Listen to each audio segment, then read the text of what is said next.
Hello. You are listening to Butterball. This is a podcast of three family members. We're talking ball, a little banter, and we're having a ball. My name is Scott Butterbaugh. Hey y'all, Nicole here. Make sure you follow us on Instagram at Butterball Podcast. We're posting clips on there and other updates, so give us a follow on Instagram. How's it going? I'm Drew. You can watch us on YouTube at Butterball Podcast or listen to us on Spotify. Just search Butterball. So last week we said that this week we're going to check back in on the Winter Olympics. A lot has happened. Why don't I just run down the medal count, give everybody a perspective as to where things are at today. The Norwegians are running away with it right now. They have 32 medals total, 15 golds of the 32. There are a lot of cross-country skiing and biathlon and things like that in there. And speed skating, too. They're really, really good. Italy's number 2 with 25, USA at 23, Germany at 21, and rounding out the top 5, Japan with 20 medals. I can identify a few things that I'll want to talk about, but I want to turn it over to either of you. What do you want to talk about? Yeah, I think first order of business is the Norwegian biathlete, because that's been kind of crazy on social media lately. This is the biathlete that won a medal and then poured his heart out to the world, right? Yes, so he's a biathlete, which is already hilarious, because that's just a silly Winter Olympic sport, in my opinion. And so he wins his medal, and then he just kind of immediately says, "I cheated on someone, and I'm really sorry." And he's trying to win her back. So I just, yeah, would love to hear y'all's thoughts first, before I give mine. I didn't see any of this, so I don't even know what we're talking about. You need to watch it right now. Listen to this. Okay. Actually, okay, back to the podcast. So Drew just watched the clip of the Norwegian biathlete because he was uninformed. So Drew, initial thoughts. You have to give me a minute to think about it. All right. So I'm not sure it's a great strategy that he has. that's pretty poor strategy, I think. Airing out the fact that you cheated on your wannabe girlfriend after 3 months and announce that to the world after you win a bronze medal is the way to go. I mean, it sounds like maybe the worst way to go, actually. Yeah. Yeah. It does not go up from here in any way. First of all, if you would have never told anybody, maybe she would have taken you back, because maybe she would have been like, "Oh, he won a medal," and whatever. But now that you've told everybody, like, how are you supposed to go back to the person that cheated on you and everyone knows that he cheated on you? And they're all going to judge like, well, the only reason you're taking it back is because he's a medal winner. Yeah. I mean, what does that say about your standards? How are you ever supposed to get a new girlfriend when you're known as a cheater now to the entire freaking world? I'm just not sure if that would be the first thing on my mind after winning an Olympic medal. That is an insane But part I of guess it he as went well. in knowing that. Yeah, he that's said, pretty "I need wild. to win this medal so that I can announce this." Because if he got 4th, nobody would be talking about it. Well, hey, I guess you got to find your motivation somewhere, right? I mean, he won a bronze, so kudos to him. But yeah, on the relationships, from the relationship standpoint, yeah, I think he needs a little work. Yeah, that's been all over the news. There was a different athlete that got engaged when she finished her event, so that was interesting. So there's a lot of other things going on at the Olympics in addition to some amazing athletics and competition. I've heard of a lot of other random pieces, but that one is my favorite because that's hilarious. Well, I think that I think one of the funnest things I've been watching, surprisingly, because I would not have thought this when the Olympics started, is curling. This has been like super, super interesting. I mean, I can't watch it all night, but Did you see the Canadian gentleman and the Sweden guy getting pissed at each other because he thought he was double touching the stone? Mm-hmm. Mm-hmm. So they have to like go up to the line of release, like a foul line. They call it the hog line, which is awesome because in a smooth sliding sport like curling, they have something called a hog line. It's like a line of scrimmage, Anyway, you have to let go of the stone, and when you do, you can't touch it again. And supposedly, this guy from Canada put like a finger, and I've seen the video, and if he put like 1 ounce of pressure on the stone, that's probably about what it would be. And I'm like, is this a big deal? That stone weighs like 45 pounds. But I mean, these guys are super, super accurate. They do this stuff all day, and they're just like highly pissed about it. And they were like getting off, going off on each other and stuff. It was very, very interesting. So that I found interesting. I don't know. Did you find that interesting at all, Nicole? Yeah, well, you're saying, does 1 ounce make a big difference? So, speaking of one small thing making a very big difference, in men's ski jumping, there is a lot of controversy because the male ski jumpers are injecting themselves with hyaluronic acid to grow its size because the ski suits are made very, specifically to their measurements. So if they inject themselves and grow in size, then they can get a bigger ski suit. And then, I guess, I don't know if it has to shrink in the meantime or what, but it makes them more aerodynamic, like more of a wingsuit, if you will, if their suit is just the tiniest bit bigger. So, And Drew, yeah. right. Have you heard this at all, Drew? No. Okay, so you have no idea. So what part of the suit or what part of the body do you think they're injecting? Nicole hasn't really got specific with that. Okay, I did hear that. Yeah, not the spot I would have thought. Yeah, they're junk. Yeah. It's like, this is what it takes to win a medal? I'm not in on that one. I don't know. I mean, I know when you're an Olympic athlete, you're laying it all on the line and everything, but boy, this one sounds really out there. So you're saying if you were a men's ski jumper and everyone else was doing it, you would not do it? No. That's one place. No. That's one place like where needles don't go, I think. I don't know. I mean, I can't see it. You would sacrifice the gold. I wouldn't even dream of doing it. It blows me away. Blows me away. All right. So coming back to women's curling then, this is the one that has me really, I'm entertained. You're all Austin Powers fans, right? Frau Farbacina in Austin Powers, that's Scott's mom, and, she's part of Dr. Evil's group. Do you remember? Have you ever seen the clips of her when she like screams like really loud? No. No? Well, I can't think of it off the top of my head. You got to watch the clips because like in one of the Austin Powers, her son, his name is Scott, and Dr. Evil is the father.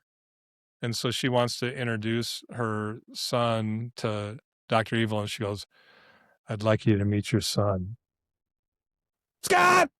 Nope. And she's like screams his name out really, really loud like that.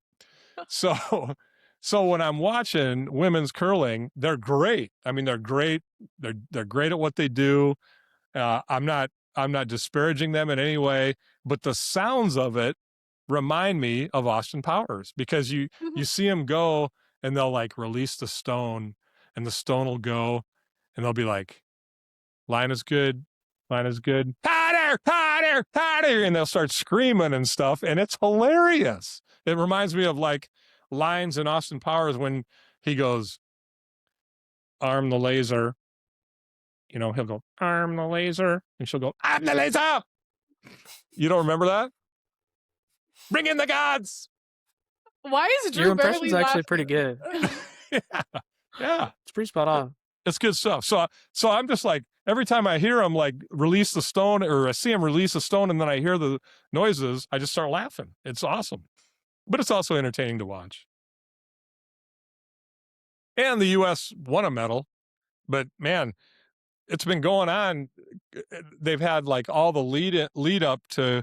They still have medals to award because they have to win, I don't know how many rounds to get there and stuff. So anyway, that's curling.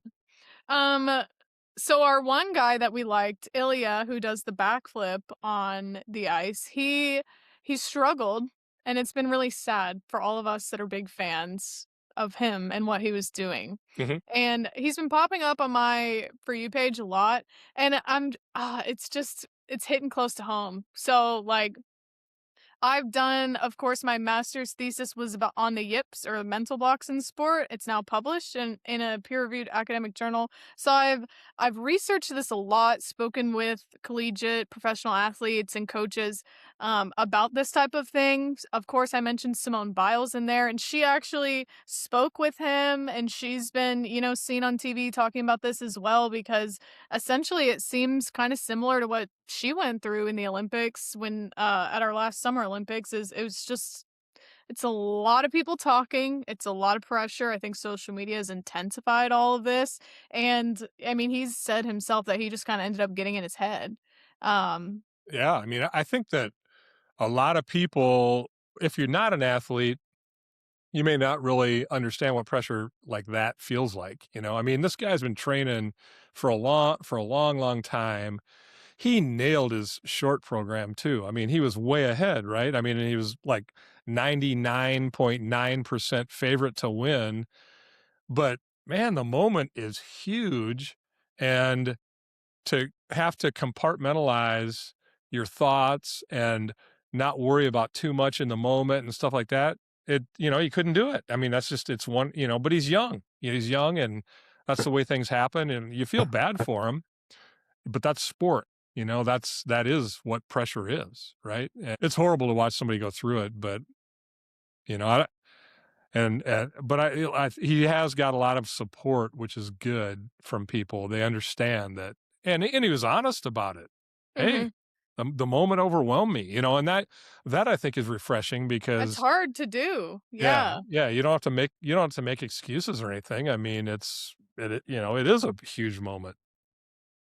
Luckily for him, I expect we'll see him back in future Olympic Games. I really hope that we do. And so that'll be exciting to watch him in the future. But yeah, I mean, it's crazy to watch someone go through it, and I really admire and respect how like honest and forthcoming he's been about everything, cuz it's not easy to just come out and say that type of thing online. And I credit Simone and other athletes who have been more and more, welcoming about that type of information, because it was definitely not always this way. And so the fact that we're even able to talk about it, and where athletes are feeling more comfortable saying it themselves, like that just makes me happy and excited for the future, even though very unfortunate circumstances, and I feel deeply for him. As a former sports rat, as we established in episode 1, you know, if you participate in sports enough, you're always going to have those moments where you just didn't have a good day, or you feel like you failed, and they're inevitable. And the beauty of sports is you're going to get another chance and stuff. The issue that I see a lot of times is people that have never done a sport. They don't understand how difficult it is to perform. And so they start like tearing people down that go through this stuff. And it's like, man, it's not like people walk out there and want to fail. They're putting in work.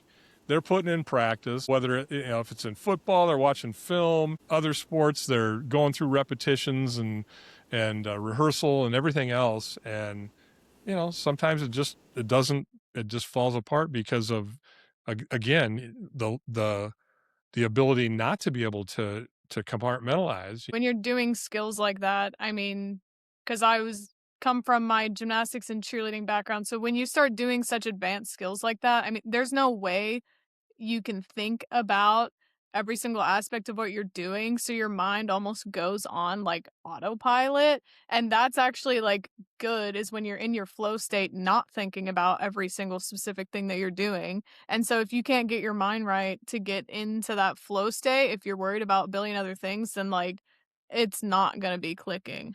Well, they talked about last night, the curling team, well, the whole Olympic team, they all have mental coaches now, right? In the Mhm. sporting world, they all have sports psychologists that help them. And so they went out and they asked a bunch of former Olympians, what would you do different? After you went through the experience, what would you think different? And many of them said, man, I would just enjoy the moment.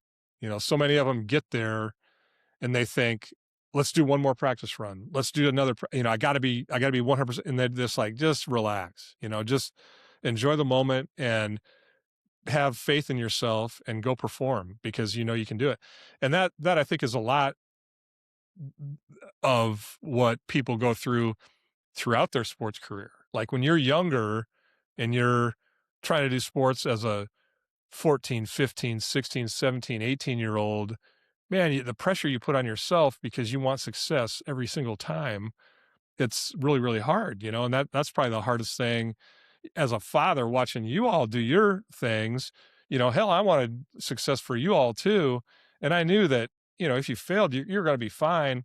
But little failures here and there could just be so crushing. You try to tell you all, as there's going to be another day, you're going to get another chance. It's going to be all right. But something as big as the Olympics, that's probably harder because they only come around every 4 years, so that's way different when it comes to just getting another chance.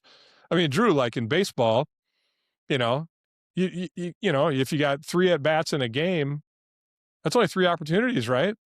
And as a youngster, you could be like really disappointed if you struck out your first at bat, right? Right. Yeah.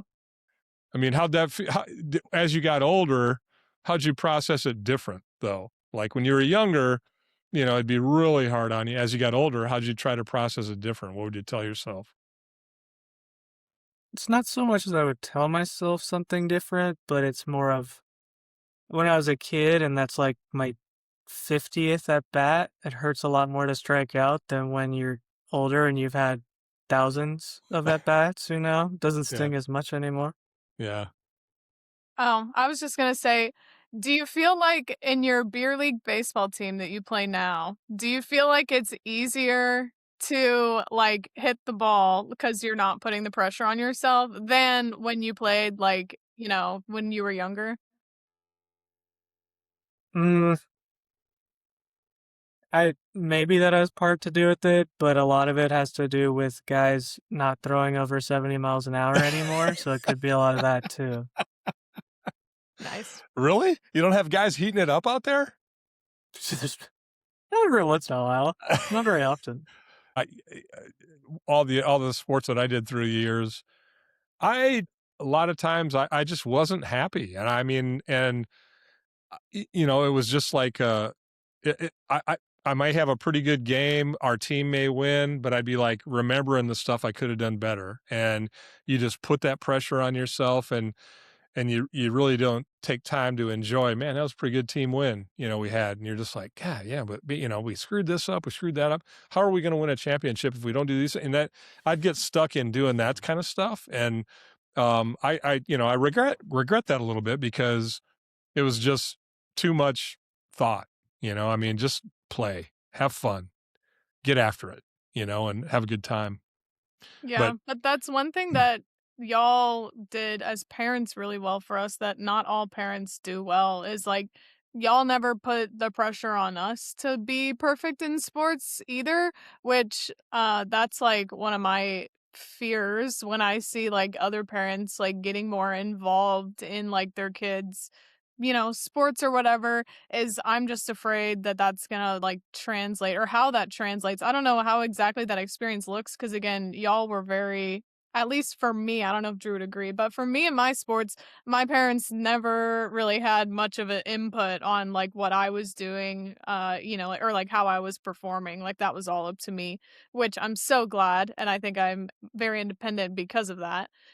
So I don't know. When I look at youth sports today and I look at just how much parents are involved in a lot of the decision making and whatnot, I don't know, I get nervous for how that affects the kids that are participating. Agreed. I mean, as a parent, my desire was that you would participate and try your best and be positive. I mean, if I saw you all, getting down, going in the tank, I'd try to talk to you and, hey, keep your head up and stuff. And when I had frustrations, it was if I couldn't pull you out of that because I didn't want you to like the other kids on the team to go down with you and be, oh geez, Nicole's upset or Drew's upset, and then the team starts swirling and stuff. I'd kind of look at like the bigger dynamic there and just think, try to convince you that you're going to get another chance. It's going to be okay. Except for when I played T-ball. Then you told me that I only had to play the first game in picture day. Because that's all you want to do. You were 'Cause great at I snacks. hated it. You were great at snacks. You were like, you were the best team manager. You and mom were the best team manager of that T-ball team. It was awesome. I remember that. Snacks. I don't have a ton of vivid memories from childhood, but I do remember on picture day I was pissed that I had to play. Of course, because I don't know why I hated it so much, but I did. Probably also because I was like the only girl on the team. So I think you were.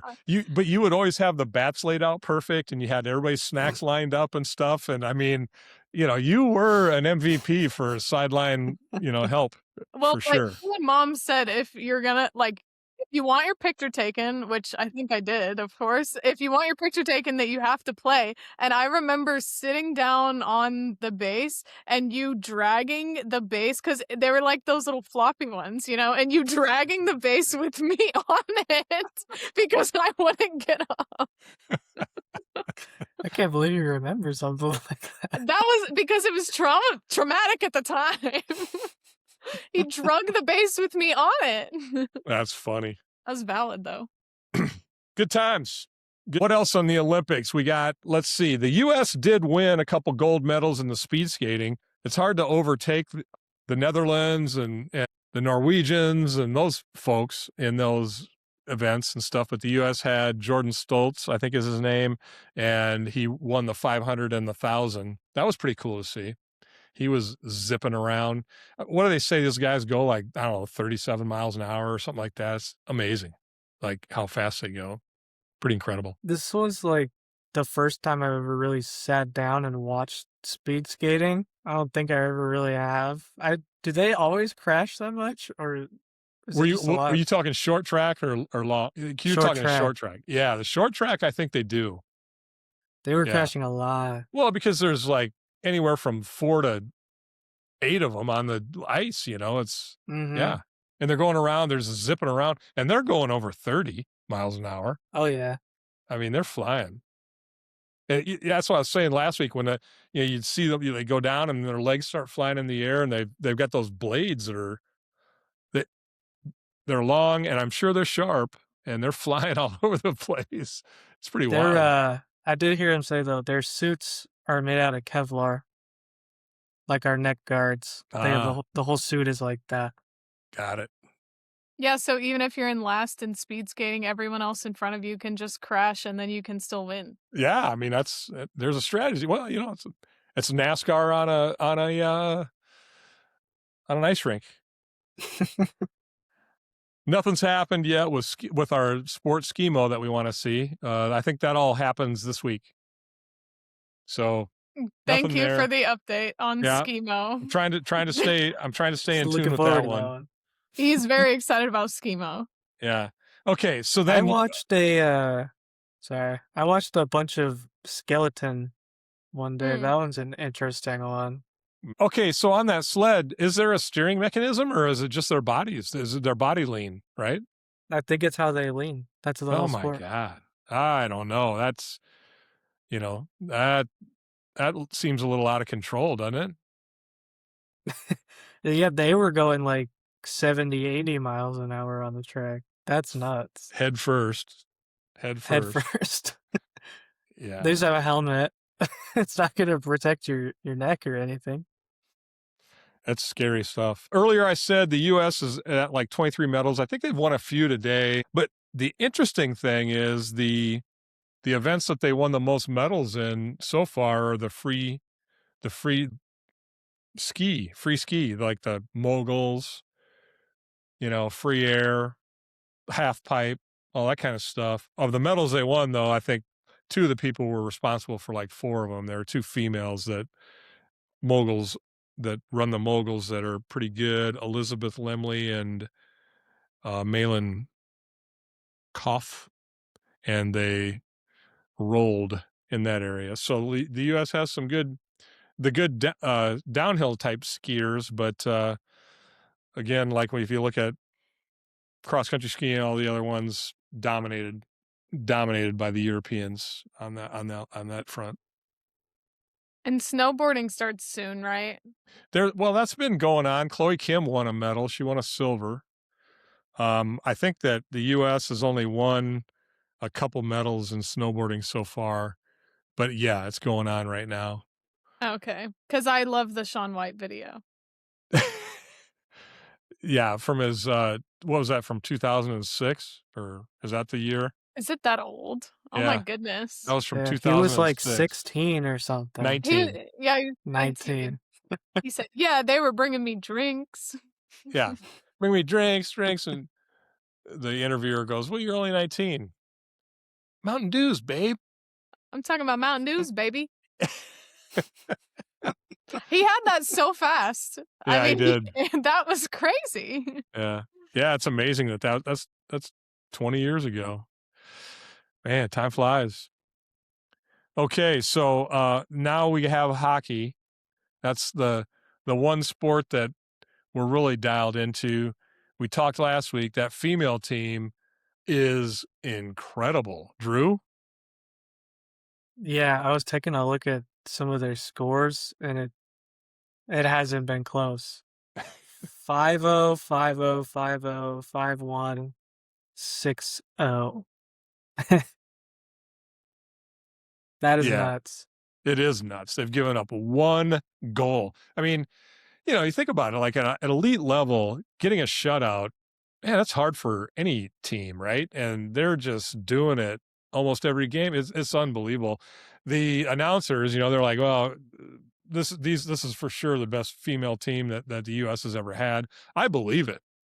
I mean, watching that game against Sweden, it looked like they were on the power play all the time. They are so much faster and all around the puck and first to it. It is amazing. So I'll be stunned if they don't win the gold. They're. I think is it tomorrow that it's on? Against Canada for the goal. Yeah, at around Mhm. noon Central Time. So that should be a fun one. They beat them 5-0 last time. It's always hard to beat a team twice. Blah blah blah. That happens. But man, the way they're looking, they just got to play their game. Amazing. Mhm. And then the men's hockey. So Drew has the good fortune of being able to watch it at work all day. God, I never was able to do that. Lucky man. But you saw a lot of great games today, right? Today was crazy. We're filming this on a Wednesday, and it's the quarterfinal matchups. 3 out of the 4 games all went to overtime, and they were all tied up within the last few minutes as well to send them to overtime. But we had USA beating Sweden, which was huge because Sweden was one of my favorites, if you remember from last episode. Canada almost got beat by Czechia. I was kind of hoping Czechia would pull that upset off. And then Finland came back against, who did they play today? Switzerland, who's also really good. So it was a pretty wild day. Yeah. I was watching the US-Sweden game, and, man, they scored with, like, 2 minutes left in the game to make it 1-1, and I'm just pit in my stomach because in the overtime, it's 3-on-3. I mean, these teams can put 3 guys out there and make some stuff happen in a hurry, and the goalies are just gonna be at their mercy sometimes, and Hellebuck played great, and so did the other goalie, for Sweden. He played great too, but God, you're just like, "Man, does it really I hope the US doesn't get beat this way." And then Quinn Hughes hit that goal, and that shot was incredible. Hmm. Did you that shot, I mean, he hit the pipe, and it was amazing. I mean, these guys they're so good. It was so fun to And watch. me and you were texting the whole time and some the other day just about how incredible Quinn Hughes is, Mhm. especially. He's like 5'9", a buck 80, soaking wet. And he just skates around everybody and also plays great defense. Oh, yeah. It's incredible to watch. Yeah, I think watching the first couple of games, because I don't get to see him all the time, and then watching this, I'm like, man, I believe he was their most valuable player in the first 3 games. I mean, he just anytime he Absolutely. was on the ice, he just had the action under control, you know? He's just so smooth. It was super cool to watch. So, hopefully, who's the US got up next? They got Slovakia. Slovakia. So hopefully they get by them and they can get that gold medal game, and we'll see what Canada does against Finland. That should be a good game too. These guys are the best. So it's Yeah, good that stuff. beating Sweden was huge because I think Slovakia is a very favorable matchup compared to Canada, who has to play Finland. So Yeah. I have one random thought that I was thinking about. The Germany and Finland get like awesome hockey jerseys for their country, and I kind of wish the USA had something like that. You You don't like know, USA jerseys with the USA on them? they're very classic looking, but Finland has a whole dragon, and Germany's got an entire like black bird. It looks sick, and like, why can't we get an American eagle on American bald eagle or There's something? a thought. There's a thought. Yeah. Yeah. I guess I hadn't thought about that. The eagle. Yeah, For you what might be reason onto can we something not? there. You know. Okay. I need to find the picture of it's one of the American athletes. I think she's a hockey player. She has 3 brothers, and they're all dressed out in their America garb, and they have on like stars and stripes, short sleeve shirts, pants or shorts, and eagle like head hat Yeah. things. Yeah. They're And that's running. Yeah. yeah, they're Yeah. so excited, and Yeah. so why don't you just ask them to help design it? Yeah. I mean, come on. Yeah, that's a good idea. That's a good idea. I think, well, what was your suggestion box thing last week, Nicole? You had a suggestion box thing that you were gonna send to the Olympic Committee, and we should include this one with it. Yeah. I mean, Yeah. if we compile them and, start ourselves an email, they have to listen, right? Yeah. This one might be a USA hockey thing, and they have my email, so they know where to find me. All right. Yeah, 'cause they've been putting out, like, Snoopy stuff and stuff like that, but we want the We eagle. want bald eagles, The man. We want Come the Snoopy on. eagle. stuff is cute, though. The We want the Snoopy eagle stuff is and maybe really a cute. Clydesdale, right? I mean, maybe you need a Oh, Clydesdale on there too. I don't know if I might can as have well. All right. Okay, so next week we'll round out the Olympics. They're going to end on Sunday. So the men's gold medal game, hopefully the US makes it there. They should play on Sunday. The women again play tomorrow. Last week we reviewed the Super Bowl. That was kind of fun. Talked about the commercials and everything else. Well, once Monday rolls around, it's time for a new year. Teams get rolling, and there's a lot to do. One of the interesting things about the NFL is, man, there's not a lot of patience when it comes to being a head coach. And 10 of the 32 teams will have new coaches next year. So if you're not good at math, that's 31% of the league turned over their head coaches this year. And so let's talk a little bit about that. How long do you all think a head coach should be given to really try to produce a winning team? It's tough because sometimes they get hired into some situations that are just you need a lot longer to turn it around than other teams. You know, if I'm a Browns or Jets head coach, I'd like a little bit longer to fix what they got going on than some of these other teams. That is a good point. I'm thinking like 4 or 5 seasons. Okay. Is that So, reasonable? well, I mean, you're probably living in the 1980s and uh in the 90s did they get that long? I don't know. I don't disagree with you at all, Nicole. You look at like for instance in the business world, you're going to take over a major corporation as a CEO and it's having a bad time and you got to turn it around.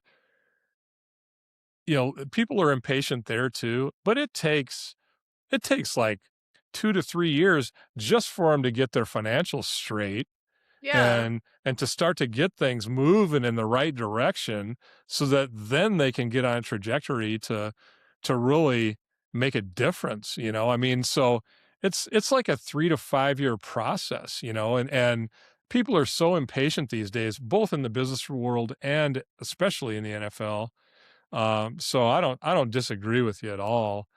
I found it interesting when I looked at like the coaches that got fired. So there were 9 that got fired because Mike Tomlin left on his own. Mike Tomlin, he resigned, and he had been there 19 years. Of the 9 that got fired, 2 got fired after 1 year. So, and one of them, Brian Callahan, it was really 1 year plus part of another year. So it was almost 2 years, and his record was 4-23. So, you know, if you can't like string together a win or two, you're probably not going to be there. It's a short leash. Pete Carroll was the other one at 1 year with the Raiders, and they went 3-14. That's a team, though, I feel like they're in a better position to win than the Jets or Browns, like we talked about. So I'm not super mad they fired him after 1 year because the year before they were pretty decent. Yeah, I don't even think they've been good. I'm surprised they hired him in the first place. He was 74 years old. Why are you hiring him? You know, It's I also a mean, good point. I'm not, I'm old, but I'm not that old, but I'm old. But I mean, it's getting to be kind of a younger man's game out there. I mean, I don't know. I mean, let's not try to age everybody out and everything. But 74, I mean, come on. He's had a career. He's been fine. I think he needs to move on. Here's one that surprised me. Maybe not. But Raheem Morris was fired after 2 years in Atlanta. They went 8-9 and 8-9. So, what do you think about that? I mean, are they being fair to him? I kind of think so too. With the talent that Atlanta has, I feel like they could be a lot better. And the division they're in, they should be beating up on the Panthers and Saints all the time, and they're not. The Bucks, right? Are the Bucks in that?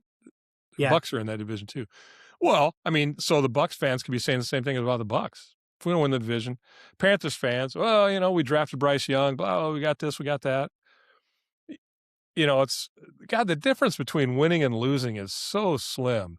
You're 8-9, 8-9. It's not like he went 3-14 or Right. 6-11. He went 8-9, 8-9. I don't know. This was the second time he's been a head coach, so the second time he's been fired. He only got 2 years. It's a pretty short period of time, but that's what it is. Jonathan Gannon got fired after 3 years. He was at Arizona. his record was 15-36. Hard to hold your job when it's that bleak. I agree. I think they're mid. They needed someone else. It wasn't making a change over there. Yeah, you wonder who's gonna. Yeah, I guess some guys have, but everybody that's rose there has also falled there. Fell there, falled, fell, Fallen? fallen. Thank you. Yes, One of those. Yeah. yeah. And then you had two guys that got fired after 4 years. Brian Dable from the Giants, he went 20-40. Yeah, that's not going to do it, especially in New York City, right? They're not going to stick around, wait for you. But I don't know. The other one here kind of surprised me a little bit. Mike McDaniel, Miami. Love him. That one surprised me too. I Yeah, really liked him, so I'm very sad. I mean he was 35-33 as a head coach. They made the playoffs once, and I mean you have ups and downs, but I don't know. I guess the Dolphins believe that once he made the playoffs, he should have been going deeper into the playoffs and deeper into the playoffs. And, I mean, that's the runway he got. I like him. Well, I like his style. just today they released Tyreek Hill too. So I Okay, think that's they're related kind to of what sick I of was things. thinking. That's related to what I was thinking. I like him. I like his style. I think Miami is a tough place to be, honestly, in terms of crafting a team, getting people to stay, and the people he was working with as well, like on that team. So I'm interested to see if he goes somewhere else, like what that would be like. Because yeah, I'm thinking about the personalities on the Dolphins and like how do you curtail that in Miami of all places? Yeah. I mean, well, the thing about the NFL is injuries are huge, and you're always going to have many of them, and they can derail your year. And so with Tyreek getting hurt and then Tua, he's had his ups and downs and he starts performing poorly. McDaniel kind of put his weight behind Tua, and then he was all of a sudden he was like, yeah, Tua's not the guy anymore. Now I'm going to go to Quinn Ewers, and so then things start unraveling, and it's put him in a weak spot. I think. I don't know. I I personally think that he did pretty good there, but they just don't want to be pretty good. They want to be better, So Mm, they're gonna get after it another way.